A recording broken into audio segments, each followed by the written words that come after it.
Kalau kita melihat draft undang-undang BUMN yang disahkan 2 hari yang lalu, itu ada banyak sekali ruang-ruang yang bisa dijadikan celah untuk terjadinya korupsi dan jual beli pengaruh. Adanya sentralisasi kewenangan, CEO, komisaris tidak bisa diusut untuk tindak pidana korupsi gitu ya. Bahkan KPK juga tidak bisa masuk lagi sekarang ke BUMN karena skemanya masuk ke dalam kekayaan negara yang dipisahkan. Kalau mau teriak ya teriaknya sekarang gitu. Jangan seperti pada zaman Orde Baru ketika uangnya sudah habis dirampok, ketika rentenya sudah muncul, oligarki muncul, baru kemudian kita sadar bahwa ada yang salah dalam tata kelola BUMN kita.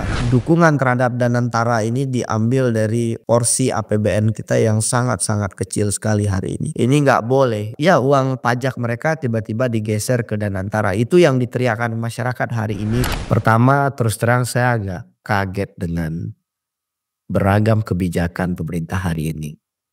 Termasuk salah satunya adalah 100 triliun untuk Danantara ini. Jadi kita memangkas APBN, kemudian ternyata justru tidak dikembalikan lagi ke masyarakat dan diinvestasikan ke Danantara dalam jumlah yang sangat besar sekali.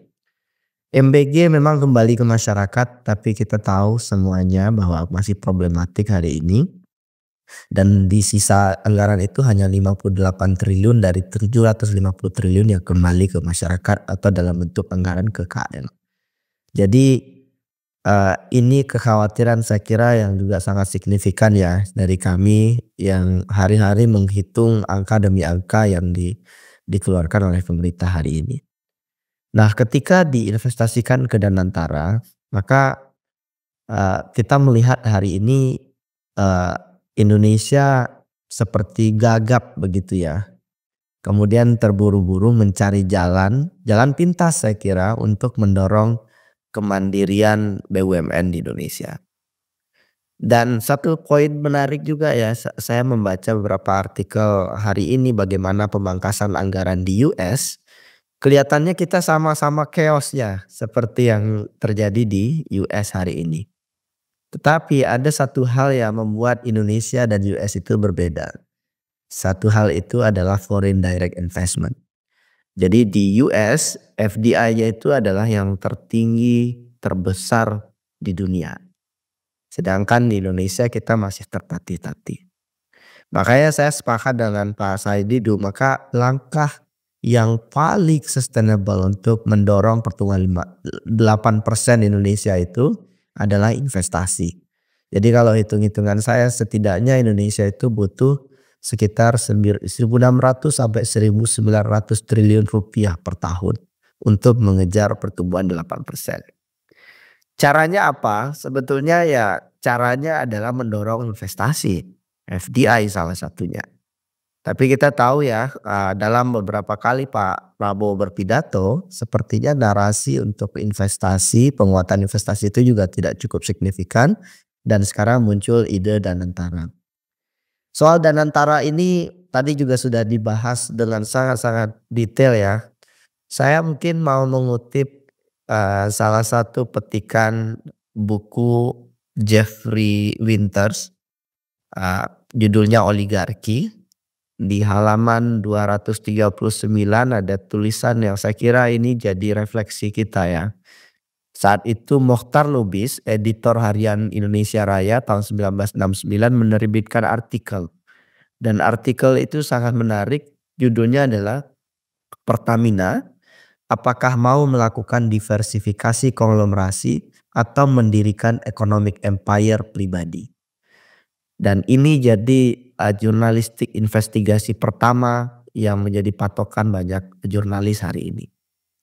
Artinya saya hanya ingin bilang bahwa persoalan BUMN itu sudah terjadi sejak tahun 1960-an dan belajar dari sejarah kita pernah sangat-sangat gagal mengelola BUMN.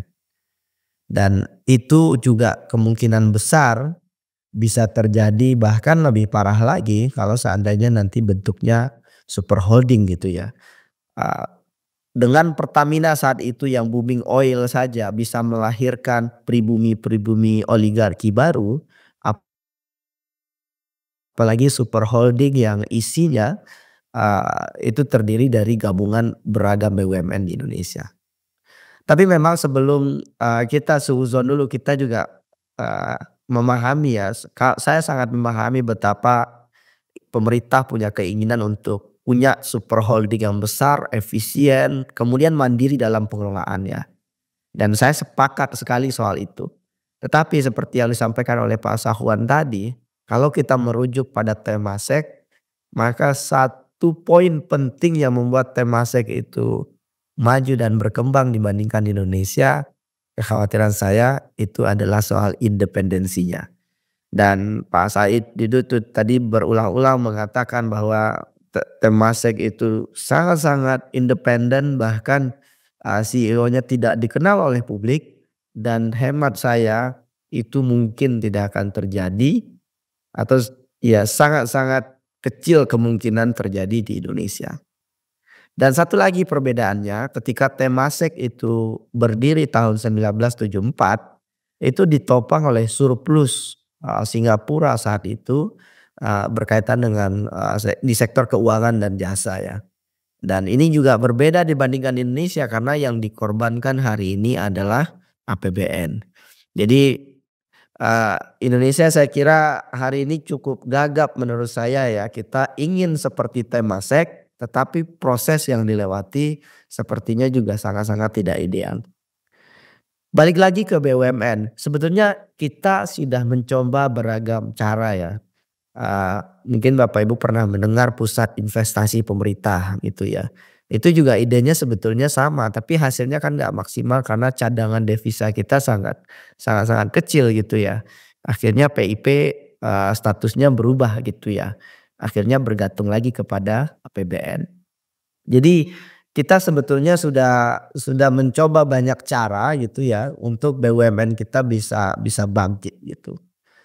Tapi kekhawatiran saya yang paling signifikan adalah adanya semacam persoalan daya saing BUMN ya. Karena kalau seandainya nanti menjadi super holding, maka BUMN yang sudah sehat itu dipaksa untuk menopang BUMN yang sakit gitu ya. Dan kita tahu selama ini beberapa BUMN yang profitable itu dipaksa bahkan untuk melakukan investasi yang tidak efektif guna mendukung BUMN yang lain. Problem lainnya selain soal profitability itu juga ada persoalan persaingan usaha juga yang ini juga harus diperhatikan mata-mata gitu. Ada potensi misalkan monopoli dan oligopoli ya, super holding ini mendominasi pasar. Maka ada banyak teori juga yang menunjukkan bahwa ketika BUMN too much gitu ya, terjadi distorsi pasar di mana investasi dari swasta justru mengalami penurunan.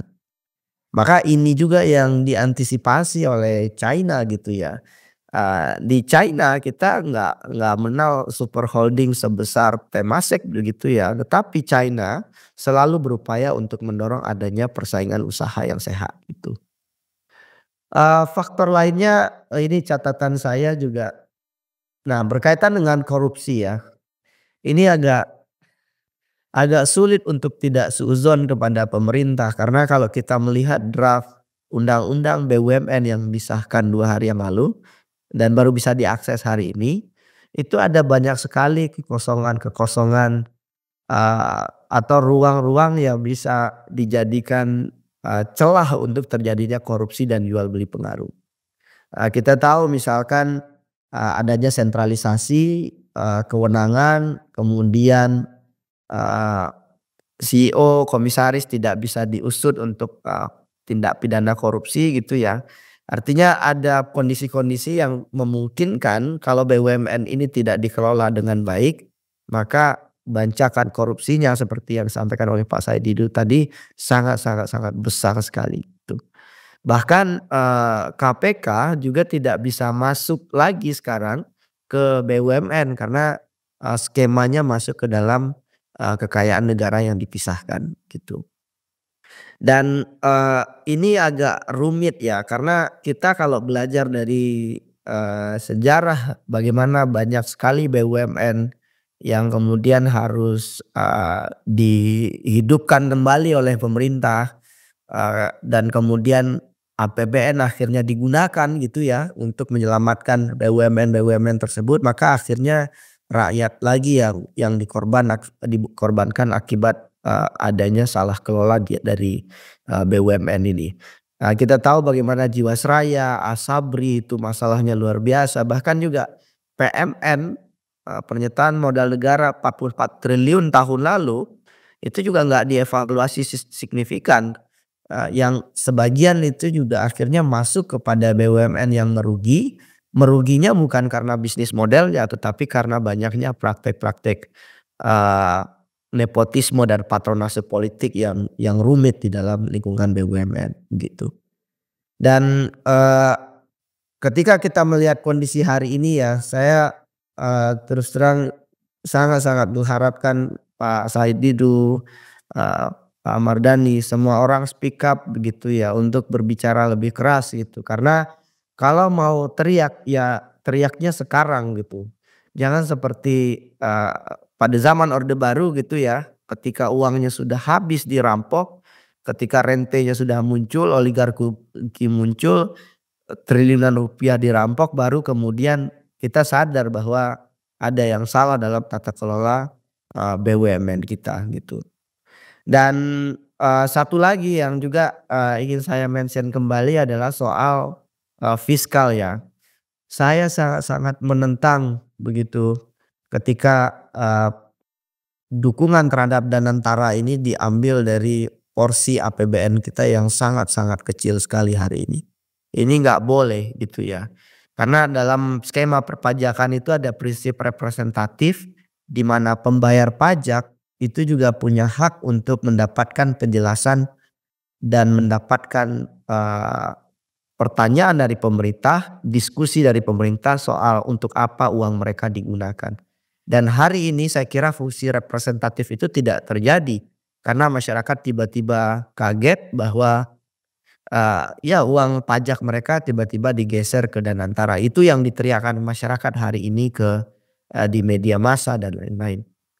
Terakhir karena juga waktu, kita belajar dari masa lalu dan tadi Pak Mardhani mention soal MDB ya, kasus MDB di Malaysia itu sangat-sangat clear sekali bagaimana bancakan itu terjadi, dimanipulasi dan itu persis sama ya dengan kondisi-kondisi yang terjadi di banyak negara di mana state owned enterprise kemudian dikontrol oleh oligark, penguasa dan akhirnya memakan uang rakyat. Ini yang kita tidak inginkan tentu saja. Tapi tentu kita harus bicara solusi gitu ya. Saya sangat sepakat tadi solusi yang disampaikan oleh Pak Said Didu soal bagaimana BUMN yang ada hari ini itu bisa berdaya dan salah satunya ya kita bisa mendorong proyek-proyek strategis nasional itu dipegang oleh BUMN, hilirisasi dipegang oleh BUMN, karena ini gila sekali pemerintah memberikan insentif fiskal yang sangat-sangat besar untuk perusahaan asing berinvestasi di Indonesia gitu dan mayoritas adalah perusahaan Cina yang bahkan ya royaltinya luar biasa gitu ya, mereka nggak harus bayar pajak dan lain-lain atas nama investasi. Padahal ini sebetulnya bisa dialokasikan atau bisa dikontribusikan oleh BUMN kita. Satu lagi yang juga mungkin ingin saya dorong adalah kita juga jangan terlena dengan narasi pemangkasan anggaran seperti hal-halnya yang dilakukan oleh negara lain tanpa kemudian berpikir bahwa sebetulnya ada banyak jalan lain yang jauh lebih adil untuk membangun proyek-proyek strategis nasional termasuk BUMN kita. Dan kalau kita lihat di US kondisinya hari ini pemangkasan anggaran luar biasa, tapi siapa di balik itu? Di balik itu adalah pengusaha-pengusaha besar, orang-orang terkaya di dunia. Semuanya ada di sana. Jeff Bezos, Elon Musk semua ada di sana.